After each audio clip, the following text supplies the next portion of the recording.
보겠습니다. 제목, 원수는 없다. 내 해석이 원수를 만들 뿐이다. 내가 원수가 되면 원수를 만들고 내가 이웃이 되면 이웃을 만든다. 라고 하는 말씀의 제목을 함께 은혜를 나누겠습니다. 내 원수는 누구인가? 오늘 본문의 1세기 바리새인들은 이웃을 사랑하라는 이 하나님의 말씀 앞에서 이렇게 물었습니다. 그렇다면 누가 내 이웃입니까? 하나님, 누가 내 이웃입니까? 바리새인들이 이 질문을 가지고 이렇게 해석했어요. 아, 이웃은 누구냐? 같은 민족, 같은 혈통, 곧 유대인이 내 이웃이구나. 그래서 그들은 유대인은 사랑하고 이방인은 미워해도 된다고 여겼다는 거예요. 이렇게 해서 하나님 말씀이 없던 한 문장이 덧붙여졌습니다. 이웃을 사랑하라 뒤에 원수를 미워하라가 1세기 유대인들 사이 전해졌던 거죠. 여러분, 이것이 바로 해석의 위험입니다. 하나님의 말씀은 변하지 않지만 내가 어떻게 해석하느냐에 따라 내 행동은 달라진다는 거죠. 바리새인들의 해석은 개인의 원수를 넘어서 민족적, 집단적, 공동체적 원수를 만들어냈습니다. 즉, 하나님은 그렇게 말씀하신 적이 없는데도 사람의 생각이 하나님의 뜻을 덮어버린 거죠. 여러분, 이런 일이 가능한 이유는 지도자 한 사람의 영향력 때문입니다. 성경 말씀을 해석하는 그 유대 랍비의 해석 때문에 이런 일이 가능했다는 거죠. 지도자가 잘못된 생각을 가지면 그 아래에 있는 사람들도 모두 그 길을 따라간다는 거예요. 그래서 지도자는 매우 중요합니다. 가정에서는 부모, 친구 관계에서는 나에게 영향을 주는 사람, 직장에서는 상사, 교회와 나라에서도 마찬가지입니다. 여러분, 내가 어떤 지도자, 어떤 영향을 주는 사람을 만나느냐에 따라서 내 삶의 방향이 달라진다는 거죠. 1세기 당시에 평범한 유대인들은 하나님이 시키지 않은 일을 하면서도 그들이 그것이 잘못된 일이라는 자각조차 없었습니다. 죄를 죄로, 악을 악으로 구분하지 못했던 거죠. 그러니 우리가 악을 알고 죄를 아는 것이 오히려 축복이라는 거예요. 더 큰 불행은 잘못을 저지르고 있으면서도 그것이 잘못인지조차 모르는 거죠. 이 시간 우리가 기도해야 할 것은 하나님 말씀 위에 내가 덧붙인 인간적인 해석과 생각이 있다면 그것을 깨닫게 하시고 다시금 하나님 보시기에 바른 길로 나를 인도해 주십시오. 라고 우리는 항상 기도해야 한다는 거죠. 다시 본래의 질문으로 돌아가서 내 원수는 누구인가? 이 질문에 이렇게 대답할 수 있습니다. 원수는 내가 만든 해석 속에 숨어 있을지도 모른다. 원수는 내가 만든 해석 속에 숨어 있을지도 모른다. 이것이 무슨 뜻인가 하면 진짜 원수는 외부에 있는 사람이 아니라 내 마음속에서 해석을 통해 만들어진 존재일 수 있다는 뜻이에요. 여러분, 1세기 바리새인들의 예를 보면 하나님은 단 한 번도 원수를 미워하라고 말씀하신 적이 없습니다. 그런데 바리새인들이 그렇게 해석했습니다. 결과적으로 그 해석이 없던 원수를 만들어낸 것이에요. 즉, 이방인은 원래 원수가 아니었는데 이웃은 유대인뿐이다라는 인간의 해석이 그들을 원수로 바꿔버린 거죠. 요약하자면 그들은 하나님의 뜻이 아니라 자기 해석을 근거로 이방인들을 미워했다는 거예요. 이것을 더 쉽게 이제 우리에게 적용하면 우리도 마찬가지입니다. 누군가 나에게 상처를 주었을 때 그 상처를 주었던 그 사건보다 더 큰 문제는 그 사건을 내가 어떻게 해석하는가입니다. 예를 들어서 저 사람이 나를 무시했어. 나를 일부러 곤란하게 했어. 이런 해석이 쌓이면 그 사람은 갑자기 나의 원수가 되어버립니다. 하지만 그 사람이 정말 그런 의도로 행동했는지 혹은 내가 감정적으로 그렇게 받아들인 것인지는 어느 누구도 모릅니다. 그렇다면 우리가 여기서 중요하게 생각해야 할 것은 원수는 어쩌면 내 마음속에 해석의 산물일 수도 있다는 거예요.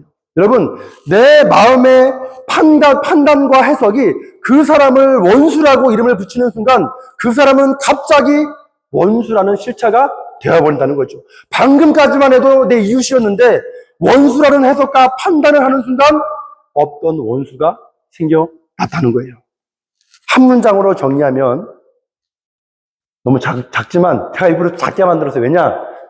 작아야 집중하시니까. 원수는 실제보다 내가 만들어낸 마음의 그림자일 때가 많다. 여러분, 원수는 실제 있는 원수보다 내가 만들어낸 내 마음의 그림자일 때가 많다. 이런 실험을 했어요. 중립적 얼굴 인식에서의 특성적 분노와 부정적 해석 평양. 굉장히 어려운 제목이지만 이게 무슨 이제 연구냐면 이 연구에서 이 분노 경향성이 있는 사람들이 중립적인 얼굴 표정을 부정적으로 해석하는 경향이 있다. 즉, 분노가 많은 사람은 분노가 평상시에 화가 많거나 이 분노가 많이 있는 사람은 그냥 일반적인 얼굴을 봐도 저 사람이 나한테 화냈구나 이렇게 해석한다는 거예요. 그 사람은 나한테 화낸 적이 없어요. 그런데 본인이 분노가 많거나 화가 많으면 또 본인이 미움이 많으면 저 사람 미워하나? 이런 식으로 편향돼가지고 그렇게 해석을 한다는 거죠. 부정적으로. 여러분, 제가 이제 그림을 좀 해석하겠습니다. 1, 2, 3, 4, 5, 6, 7, 8, 9, 10, 11, 12예요. 이제 이 그림이 얼굴 표정 인식이 있는 거, 이 그림인데, 얼굴 1번부터 6번은 부정적인 감정을 표현하고, 얼굴 7번부터 8번은 긍정적인 감정을, 이 7, 8번은 동일하죠. 긍정적인 감정을. 그리고 얼굴 9와 10번은 모호한 감정을, 90번은 모호한 감정을, 얼굴 11과 12는 중립적인 감정을 표현합니다. 참가자들은 각 얼굴이 특정 감정을 표현하는 정보를 개별적으로 이제 스스로 그 감정들을 보고 이 평가지를 보면서 스스로 이제 어떤 사람이 나에게 어떤 표정이 지금 화난 표정인지를 물어보는 거예요. 이런 거죠. 평소 분노 성향이 높은 사람들과 낮은 사람들을 나누어 비교했습니다. 컴퓨터 화면에 이 중립적인 얼굴 사진을 여러 장 보여주었습니다. 각 얼굴을 보고 이 사람이 나에게 친절한가, 불쾌한가, 화난 사람인가를 평가하게 했습니다. 실험 결과 어떻게 했냐? 자신에게 분노 성향이 높은 사람들은 실제로 중립적인 얼굴도 아무런 감정적으로 분노한 얼굴이 아닌데도 중립적인 얼굴임에도 불구하고 그 사람을 바라보면서 부정적으로 해석하는 경향이 강했다는 거예요. 아무 감정 없는 얼굴도 저 사람은 나를 싫어하는 것 같다. 나한테 화가 난 것 같다라고 판단했다는 거죠. 반면 분노 성향이 낮은 사람들은 같은 중립적인 얼굴을 부정적으로 해석하는 경우가 적었다. 즉, 여러분, 이 중립적인 얼굴은 객관적으로 동일하지만 이 사람은 누구나 동일하지만 사람마다 자신이 가지고 있는 이 판단과 기존 이해에 따라서 상대방을 다르게 바라본다는 거예요. 여러분, 우리가 미워하는 사람, 사실 그 미움의 대부분은 우리의 해석에서 올 수 있다는 거예요. 우리 해석에서. 저 사람은 나를 미워한 적이 없는데 내가 그렇게 해석을 해서 저 사람이 나를 미워했다고 내가 만들어낼 수 있다는 거죠. 여러분, 상대가 나를 진짜로 미워서 행동했는가? 아니면 나는 그 행동을 나를 미워한 결과로 해석했는가? 이 두 가지는 완전히 다릅니다. 상대가 나를 진짜로 미워서 행동했는가? 아니면 나는 저 사람이 하는 행동을 저 사람이 나를 미워한 결과로 저 행동을 했구나라고 내가 해석했는가? 이 두 가지는 너무나 다르다는 거예요. 여러분, 누군가 인사했을 때, 누군가 저한테 인사를 하죠. 안녕하세요. 라고 인사했을 때, 왜 평상시에 인사하다가 왜 저 사람 나한테 인사 안 하지? 라고 하면서 스스로 이럴 때가 있어요. 저 사람 나를 무시하나? 라고 해석하면 나도 모르게 내 속에 미움이 생기고. 하지만 내 마음속에 똑같은 상황을 보고선 저 사람이 바빠서 못하나? 라고 해석하면 미움이 없어진다는 거죠. 똑같은 사건인데 내 마음의 해석이 감정을 만들어낸다는 거예요. 어떤 감정을 내 해석이 만들어낸다는 거죠. 그래서 마음의 상당 부분은 객관적 사실이 아니라 주관적 해석의 산물이다. 내가 갖고 있는 이 감정의 상당 부분은 객관적 사실이 아니라 주관적 해석의 산물이 있다는 거죠. 그는 나를 미워하지 않았을지도 모릅니다. 그러나 내 해석이 그를 원수로 만들었다는 거죠. 여러분, 해석이 내 감정을 조작하다. 그러므로 사람은 저 사람이 원수라서 미워하는 것이 아닙니다. 오히려 미워하기로 해석했기 때문에 원수가 되어버린다는 거예요. 그러므로 진짜 싸움은 타인과의 싸움이 아니라 내 마음의 해석을 다스리는 싸움이 필요하다는 거죠. 내 해석을 내려놓을 때 비로소 사랑의 길이 열리고 내 마음을 통제할 때 용서의 길이 열린다는 겁니다. 여러분, 다시 본문으로 돌아가서 예수님이 말씀하십니다. 너희는 들었으나 나는 너희에게 말한다. 원수를 사랑하라. 여기서 원수는 단지 나를 미워하거나 해를 끼치는 사람, 나를 괴롭히는 사람만을 의미하지 않습니다. 예수님은 더 깊은 의미의 원수를 우리에게 말씀하고 계십니다. 나를 기준으로 한 원수. 우리는 흔히 이렇게 생각합니다. 나에게 잘해주면 저 사람 참 좋은 이웃이야. 하지만 나에게 상처 주면 저 사람 원수라고. 결국 우리는 자신을 중심으로 세상을 나누게 됩니다. 그래서 나에게 유익하면 친구였다가 불편해지면 언제든지 원수로 바뀝니다. 이것이 인간적인 기준, 이해, 인간이 하는 사랑의 한계라는 거예요. 주변을 보면 잠시 동안 나의 이웃이었다가 원수가 된 사람도 있습니다. 반대로 잠시 동안 나의 원수였다가 지금은 내 이웃이 된 사람도 있습니다. 때로는 같은 사람을 두고도 평가가 엇갈립니다. 어떤 사람은 나에게 악인처럼 보여도 다른 사람에게는 그 사람이 동일한 사람인데 진실하고 좋은 사람일 수 있습니다. 반대로 나에게는 좋은 이웃이지만 다른 사람에게는 나쁜 사람으로 보일 수 있습니다. 이처럼 나를 중심으로 세운 이웃과 원수의 개념은 굉장히 일시적이고 주관적입니다. 우리의 판단과 감정에 따라 언제든 바뀌는 것이 인간의 이해, 인간의 사랑, 인간의 원수라는 거예요. 그러나 두 번째, 하나님을 기준으로 본 원수. 예수님은 우리에게 이렇게 말씀하시죠. 자기 중심적인 이해, 사랑을 넘어서 하나님의 시선으로 이웃과 원수를 바라봐야 한다. 여러분, 하나님의 눈 앞에서는 사실 모두가 원수였습니다. 우리는 모두 하나님께 등을 돌렸고 하나님을 배신하며 자기 뜻대로 살고 싶어 했습니다. 성경이 말하고 있다는 거예요. 성경은 우리를 어떻게 얘기하는가? 우리는 본질상 진노의 자녀라 부르며 하나님의 원수였다고 성경이 기록한다는 거예요. 그렇다면 하나님의 가장 큰 원수가 누구냐? 바로 내 자신이라는 거예요. 하나님의 원수가 바로 나라는 거예요. 여러분, 성경을 우리가 올바로 읽고 깊이 이해하면 놀라운 사실을 발견하게 됩니다. 하나님의 원수가 바로 나 자신이었다는 사실이에요. 하나님의 원수는 바로 내 자신이었다. 요한복음 3장에 보면 예수님은 어둠 속에 빛으로 오셨습니다. 그런데 그 어둠이 바로 우리 자신이었습니다.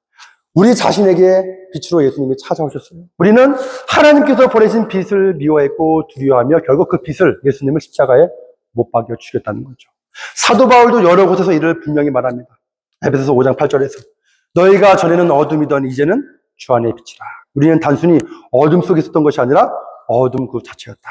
여러분, 에베소서 2장 3절에 우리는 본질상 진노의 자녀였다. 로마서 5장에서는 아주 더 분명히 말씀하고 있습니다. 지금 파워포인트가 사라져버렸네요. 지금 제가 지금 준비했는데 파워포인트가 사라졌어요. 우리가 아직 연약할 때에 그리스도께서 경건하지 않은 자를 위하여 죽으셨도다. 우리가 아직 죄인 되었을 때에 그리스도께서 우리를 위하여 죽으심으로 하나님께서 우리에 대한 자기 사랑을 확증하셨다. 우리가 원수 되었을 때 그의 아들의 죽으심으로 말미암아 하나님과 우리가 화목하게 되었다라고 사도 바울이 고백한다는 거예요. 우리가 원수 되었을 때에 바로 그때 하나님은 우리를 사랑하셨다. 하나님과 원수였던 우리, 하나님을 떠나고 하나님을 무시하며 내 맘대로 살고 결국 예수님을 십자가에 못 박은 바로 그 사람이 바로 우리였고 우리가 바로 하나님의 원수였다는 거죠. 그러므로 원수는 사실 멀리 있지 않습니다. 하나님의 마음을 괴롭히고 상처 준 존재, 바로 내 자신이 하나님의 원수라는 거죠. 이 사실을 깨닫는 순간 우리는 복음의 핵심을 이해하게 됩니다. 예수님은 나 때문에 십자가에 돌아가셨구나. 하나님은 나 때문에 자신의 아들을 죽이셨구나. 예수님은 나 같은 원수를 용서하시고 다시 자녀로 품기 위해 자신의 생명을 내어 주셨습니다. 여러분, 겉으로는 나를 괴롭히고 박해하는 사람을 우리가 원수라고 생각하지만 사실 가장 깊은 원수는 내 안에 있습니다. 가장 깊은 원수가 내 안에 있다는 거예요. 그 말은 곧 내 안에 가장 큰 원수는 어떤 원수냐? 하나님 없이 나 자신을 사랑하려는 나라는 뜻이에요. 내 안에 가장 큰 원수는 하나님 없이 나 자신을 사랑하려는 나다. 나는 나를 중심으로 사고하고 나를 기준으로 판단하며 내 뜻대로 일이 이루어지지 않으면 분노하고 원망합니다. 이 자기 중심적인 나가 바로 내 안의 원수라는 거예요. 내가 나를 사랑할수록 내 감정, 내 판단, 내 의지, 내 이해, 내 합리성, 내 논리를 더 중요하게 여길수록 나는 하나님으로부터 더 멀어진다는 거예요. 이것이 바로 인간의 존재의 역설입니다. 내가 나를 사랑할수록 내 자신을 중요하게 여길수록 나는 하나님과 원수가 된다. 그러므로 정말 나 자신을 사랑하고 싶다면 성경은 우리에게 하나님을 먼저 사랑하라고 우리에게 말씀하고 있습니다. 하나님을 더 많이 사랑하면 사랑할수록 나는 진정한 의미에서 나 자신을 사랑하게 될 수 있다고 얘기하는 거예요. 왜냐하면 하나님만이 내가 누구인지 내 참된 실체를 아신다는 거예요. 하나님이 나를 만드셨기 때문에 하나님이 나보다 나를 더 잘 알고 있다는 거죠. 여러분, 내가 하나님을 더 많이 사랑할수록 나를 더 알 수 있고 나를 더 사랑할 수 있다고 성경이 우리에게 말씀하고 있다는 거죠. 여러분, 우리는 표면적인 내가 나를 사랑하는 그 사랑을 넘어서 본질적인 내 사랑의 길은 하나님을 통해서만 깨닫게 됩니다. 하나님의 눈을 통하지 않고서는 우리는 진정한 내 사랑의 길, 나를 사랑하는 길, 자기애로 나아갈 수 없다는 거죠. 마지막으로 누가복음 10장 25절 이하의 선한 사마리아인의 비유로 이제 설교를 마무리합니다. 다 잘 알고 있는 말씀이죠. 예수님은 이 비유를 통해 진정한 이웃이 누구인지 우리에게 보여주십니다. 한 사람이 강도를 만나서 거의 죽게 되었을 때 거기에 제사장과 레위인은 그냥 보고 지나쳤습니다. 참 부끄러운 일이지만 제사장, 레위인, 목사님과 당뇨님은 그냥 지나갔습니다. 보고 그냥 지나쳤어요. 하지만 그 당시에 사마리아인은 그 당시에 적이었죠. 아주 악한 사람이고 아주 접촉하기도 싫은 사람이었어요. 그 사마리아인은 같은 길을 지나가다가 사마리아인의 모습은 달랐어요. 그 낯선 사람의 상처를 치료하고 주막으로 데려가 돌보며 혹시 돈이 더 들면 내가 돈을 줄 테니 치료비까지 내가 대신 주겠으니 치료해달라고 이렇게 이 사마리아인이 얘기했죠. 우리는 흔히 이 장면을 통해서 이렇게 생각할 수 있습니다. 맞아. 우리도 사마리아인처럼 착하게 선하게 행동해야지. 그러나 여기서 중요한 점이 있어요. 우리가 한 가지 살펴볼 점이 무엇이냐면 이 강도 만난 사람, 그 강도 만난 사람이 낯선 사람, 즉 나와 아무 상관없는 제3자라면 우리는 도움을 줄 수 있습니다. 감정적으로 얽힘이 없기 때문에. 그런데 이 강도 만나서 쓰러진 이 사람이 만약 나에게 상처를 준 직장 상사이거나 나를 아주 배신했던 친구이거나 나를 무시했던 이웃이거나 말을 듣지 않는 자녀이거나 나를 속이고 상처 준 배우자거나 나를 뒤에서 엄청 많이 험담하던 사람이라면 이 강도가 제3자가 아니라 나랑 감정적으로 얽혀있는 그런 나에게 상처 준 사람이라면 그때도 우리는 시간을 내고 돈을 내고 마음과 정성을 다해 그를 돌볼 수 있을까? 예수님이 우리에게 던지신 질문이 바로 이거라는 거예요. 진정한 이웃사랑은 감정과 원한이 얽힌 사람에게도 적용될 수 있느냐? 단순한 제3자의 문제가 아니라 아주 배신자도 보기도 싫은 사람. 저도 있었죠. 아주 그쪽은 보기도 싫어요, 그냥. 예전에. 그냥 출근하면은, 저도 목사지만 솔직히 그쪽은 쳐다보기도 싫어. 왜냐면 그 사람이 무슨 일을 했는지 저는 알고 있기 때문에. 그리고 지금도 어떤 작당을 하고 있는지 제가 다 들어서 알고 있어가지고 그 사람은 정말 보기도 싫었어요. 그런데 그 사람이 강도를 만나서 쓰러졌어요. 마음속에 어떨 것 같아요? 그런데 예수님이 얘기하는 거예요. 단순한 제3자를 사랑하는 것이 아니라 감정과 원한이 얽힌 그 사람을 너가 사랑할 수 있겠냐. 그런데 여기서 조금 더 깊이 들어가서 예수님께서 이렇게 이제 한 번 더 물어오신다면 우리가 어떻게 대답할까? 나에게 정신적인 스트레스를 주고 괴롭혔던 상사, 아주 나를 배신하고 속이고 아주 힘들게 했던 상처 준 그 친구, 나를 아주 무시했던, 업신여겼던 그 이웃, 내 말을 듣지 않고 고집스럽게 자기 길로 갔던 그 자녀, 나를 속이고 상처 준 외도했던 그 배우자, 나를 정말 뒤에서 험담하던 그 사람, 만약 그 모든 사람이 바로 너 자신의 모습이었다고 우리에게 물어오신다면, 너가 그렇게 싫어했던 그 사람이 바로 너 자신의 모습이었다고 우리에게 물어오신다면, 즉 우리가 그 사람을 통해 내 안의 모습을 보고 내 자신을 치유하는 과정 속에 서 있다는 것이라, 너가 그 사람을 보면서 너가 그 사람 속에서 너의 모습을 보면서 너가 지금 고쳐지고 치유되는 과정 속에 있다고 말씀하신다면 우리는 어떻게 해야 할까라는 거예요. 단순히 그 사람의 문제가 아니라 그 사람의 모습이 너의 모습이라고 우리에게 말씀하신다면, 그 상사에게서 내 고집과 내 불평을 보고, 배신한 친구에게서 내가 과거에 했던 내 배신했던 모습을 보고, 무시하는 이웃에게서 내가 과거에 다른 사람에게 교만했고 거만했고 오만했던 모습을 보고, 고집스러운 자녀에게서 내 완고함을 바라보고, 험담하는 사람에게서 내가 남을 험담했던 내 모습을 본다면, 그 사람을 사랑하는 것이 곧 나를 사랑하는 것이 된다는 거예요. 그 사람을 사랑하는 것이 곧 나를 사랑하면 된다. 내가 싫은 그 사람을 이해하는 것이 곧 나 자신을 이해하는 것이 된다. 그 사람을 미워하는 것이 곧 나 자신을 미워하는 것임을 우리는 깨달을 수 있어야 한다는 거예요. 여러분, 나와 다른 사람, 나와 내 원수처럼 보이는 사람은 결국 하나님의 뜻 안에서 서로 연결되어 있는 존재라는 거죠. 그 사람을 통해서 우리는 내 자신을 바라보고 나를 치유하며 하나님 앞에서 사랑을 선택하는 법을 배운다는 거예요. 나를 벗어나 하나님의 눈으로 나를 보는 것, 그것이 참된 사랑의 시작이라는 거죠. 제가 최근에 이제 일을 하다가 어떤 분을 보다가 제가 깜짝 놀랐어요. 저분이 너무나 싫은데, 갑자기 저도 모르게, 나도 저런 행동을 내가 내 아내에게 하고 있는 게 아닌가 싶은 그런 갑자기 깜짝 놀라가 제가 스스로 혼자, 나 저러면 안 돼. 나도 저러지 말아야지. 그러니까 단순히 저 사람을 비난하는 게 아니라 나도 저러는구나. 내 모습이 보였던 내 모습. 그래서 과거에 제가 생각했죠.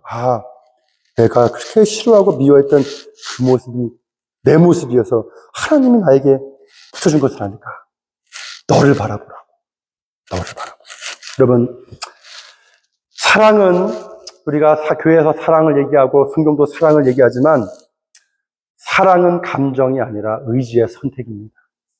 그리고 그 사랑하겠다고 하는 그 선택을 반복하는 것이 바로 신앙생활이며 신앙훈련입니다. 그 과정 속에서 우리는 점점 하나님 아버지의 마음을 닮아가게 됩니다. 예수님은 우리에게 말씀하십니다. 이같이 한즉 하늘에 계신 너희 아버지의 아들이 되리니 그러므로 하늘에 계신 너희 아버지의 온전하심과 같이 너희도 온전하라. 45절에서 너희 하늘 아버지의 아들이 되리니 이렇게 한글 번역이 했지만, 45절에서 여기서 중요한 점은 아들이 되리니의 정확한 뜻은 된다가 아니라 너는 아들이 되어간다. 이렇게 해석을 해야 돼요. 되어간다. 원문은 그래요. 되어간다. 성경학자들은 이 원문에 베네사라고 하는 단어가 중요하다고 말합니다. 왜냐하면 단순히 너는 하늘 아버지의 아들이 된다라고 하는 비가 아니라 become, 되어가는 과정이 될 거다. 반복적인 습관, 반복적인 훈련, 반복적인 연습을 통해 하나님을 닮아가는 성화의 길을 걸어가는 거라고 우리에게 말씀해 주고 있다는 거죠. 한 번의 문제가 아니라 끊임없이 의지적으로 내가 사랑하겠노라, 감정이 아니라 의지적으로 그런 훈련을 해야 한다는 거예요. 끊임없이 감정적 선택이 아니라 감정을 내가 꺾고 의지적 선택을 연습하는 순간 우리는 하나님을 닮아가는 아들의 길로 나아갈 수 있다는 거죠. 사랑은 처음에 감정으로 시작할 수 있지만 그 사랑을 유지하는 힘은 변하지 않는 의지에서 옵니다. 따라서 사랑을 감정에만 의존하지 말고 의지적 선택으로 사랑을 지속하기를 소망합니다. 여러분, 45절 이렇게 얘기하죠. 이같이 한즉 하늘에 계신 너희 아버지의 아들이 되리니 이는 하나님이 그 해를 악인과 선인에게 비추시며 비를 의로운 자와 불의한 자에게 내려주십니다. 이 말씀을 읽을 때 하나님이 햇빛을, 해를 악인과 선인에게 비추시며 비를 의로운 자와 불의한 자에게 내려주십니다. 혹시 이 말씀을 읽을 때 우리 마음속에 악인과 불의한 자라는 이름이 악인, 나쁜 사람, 이렇게 어떤 사람이 떠오르면서 그 얼굴과 함께 혹시 어떤 사람의 모습이 떠오른다면, 그렇다면 우리의 시선은 아직도 남을 향하고 있는 것입니다. 그러나 우리의 신앙이 깊어질수록 먼저 떠오르는 대상, 그 악인과 불의한 자는 내 자신임을 깨닫게 된다는 거예요. 하나님께서 내리신 햇빛과 비, 그 풍성한 은혜와 사랑과 자비의 혜택을 가장 많이 받은 사람은 바로 우리 자신이라는 거예요. 과거의 악인과 불의한 사람이었던 바로 나였다는 거죠. 여러분, 다시 말해, 하나님은 그 해를 이렇게 우리는 읽어야 된다는 거예요. 나와 선인에게 비추셨고 비를 의로운 자와 나에게 내리셨다. 여러분, 이 구절이 우리에게 가르치시는 바는 단순하죠. 나를 의로운 자로 만들라가 아니라 먼저 내가 악인, 불의한 자였음을 깨달아야 한다는 거예요. 이 사실을 깨닫는 사람만이 남이 나보다 더 의롭고 저 사람이 나보다 더 선하다는 것을 그제서야 인정할 수 있다는 거죠. 만약 아직도 그래야 비로소 우리는 이런 깨달음이 있어야 참 저 사람이 나보다 낫지 라고 하는 이러한 깨달음이 있어야 우리는 비로소 상대를 존중하며 예의와 품격을 갖춘 크리스찬으로 살아갈 수 있다는 거예요. 하지만 마음 한쪽 구석이 여전히 그래도 나는 저 사람보다 좀 난데, 나는 저 사람보다 좀 의로운데, 나는 저 사람보다 좀 더 착하고 선한데 라는 생각이 여전히 내 생각 속에 떠오른다면 그 떠오르는 만큼 하나님 앞에서 우리는 교만이라는 악과 불의를 스스로 쌓고 있다는 사실을 깨달아야 한다는 것입니다. 영적으로 성숙한 자는 먼저 자신의 어둠을 보고 그 위에서 하나님이 주신 은혜를 깨달으며 겸손 속에서 다른 사람을 바라볼 수 있다는 거예요. 여러분, 한글 속담에 이런 말 있죠? 이런 표현? 변덕이 죽을 듯하다. 저는 예전에 많이 들었어요. 저한테 하시는 게 어떤 분이 저 사람은 참 변덕이 죽을 듯하네. 감정이 죽을 듯하다라는 말이죠. 감정은 아침 저녁으로 오르락내리락하며 우리를 흔듭니다. 그렇기에 감정 위에 인생을 쌓지 말고 의지적 선택 위에 인생을 쌓으시길 간절히 소원합니다. 감정으로 사랑을 시작할 수 있지만 유지하고 성장시키는 것은 변하지 않는 의지입니다. 감정을 표현할 수는 있지만 감정이 삶을 지배하게 해서는 안 됩니다. 감정을 넘어 의지로 사랑을 선택하며 하루를 살아가는 것이 참된 크리스천의 모습인 줄 믿습니다. 오늘 말씀의 제목 있죠? 원수는 없다. 내 해석이 원수를 만들 뿐이다. 내가 원수가 되면 원수를 만들고 내가 이웃이 되면 이웃을 만든다. 마지막으로 정리하면 우리가 만드는 원수와 이웃은 겉으로 드러난 사건이나 다른 사람 때문이 아니라 내 마음과 해석에서 비롯된 것입니다. 내 속에 만들어 두었던 원수를 용서하여 이웃으로 바꾸고 또 이웃에서 원수로 만들려던 분노와 억울함의 마음을 내려놓는 순간 방금까지 원수라 생각했던 그 사람도 이웃이 됩니다. 즉 내가 지금 취하고 있는 마음 상태가 곧 내 영적 건강함의 현재 모습이 된다는 거예요. 여러분, 이게 무슨 말씀이냐면 영적인 차원에서 보면 지금 내 마음이 내가 영적으로 하나님과 원수의 상태라면 나는 여전히 원수를 많이 만들고 있는 것이고, 내 마음이 하나님과 이웃 사촌, 이웃의 상태라면 그동안 만든 원수를 지우고 이웃으로 바꾸고 있는 것입니다. 여러분, 결국 내가 만든 원수와 이웃의 숫자들, 그 숫자는 내 마음의 자화상이며 내 영적 상태와 내면의 모습을 드러내는 지표라는 거예요. 아우, 원수가 많아요, 저는. 원수가 많다. 나랑 하나님과도 벌써 원수 상태하는 거 영적으로 보면. 여러분, 이 사실을 깨닫고 자신의 마음과 해석을 한번 돌아볼 수 있기를 바랍니다. 여러분, 하나님 앞에서는 원수가 없습니다. 원수가 있다면 원수가 아닌 이웃을 원수로 만든 내 자신 때문입니다. 혹시 원수라고 확실하던 그 사람도 우리가 예수 그리스도의 십자가의 사랑의 눈을 통해서 보면 이웃으로 바꿀 수 있다는 거예요. 나도 하나님과 원수였는데 하나님께서 나를 그 원수를 위해서 십자가 지셨는데, 여러분, 그러므로 지금까지 만들었던 모든 원수를 용서하고 오직 예수님의 십자가 사랑으로 충만한 삶을 살아갈 수 있기를 간절히 소원합니다.